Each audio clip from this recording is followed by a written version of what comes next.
Welcome back to Shri Vaibhav shopping mall. ఈ వీడియోలో మీకు ఒక సర్ప్రైజ్ ఉంది. ఆ సర్ప్రైజ్ ఏంటో ఈ వీడియో చూస్తే మీకే అర్థమవుతుంది. సో లేట్ ఎందుకు, ఇంకా ఆ వీడియోని అయితే చూసేద్దాం.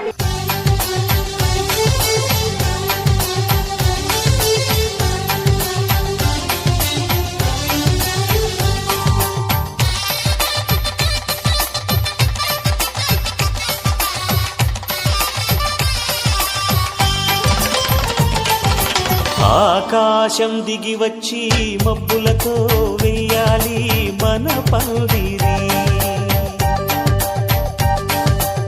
ఊరంతా చెప్పుకునే ముచ్చటగా జరగాలి పెళ్ళ. వైభవ్ షాపింగ్ మాల్ కి థ్యాంక్ యూ. చూసారుగా, మేడం అండ్ సార్ వాళ్ళు అయితే మన Shri Vaibhav shopping mall Mancherial branch లో వాళ్ళ పెళ్లి షాపింగ్ అయితే కంప్లీట్ చేసుకున్నారు. వారి పెళ్లికి స్వయంగా మనమే వెళ్లి గిఫ్ట్ అందజేయడం జరిగింది. వాళ్ళైతే చాలా హ్యాపీగా అండ్ సర్ప్రైజ్ గా ఫీల్ అయ్యారు. వన్స్ అగైన్ మన శ్రీ వైభవ్ షాపింగ్ మాల్ తరపున శ్రీధర్ గారికి అండ్ మైథిలి గారికి హ్యాపీ మ్యారేజ్.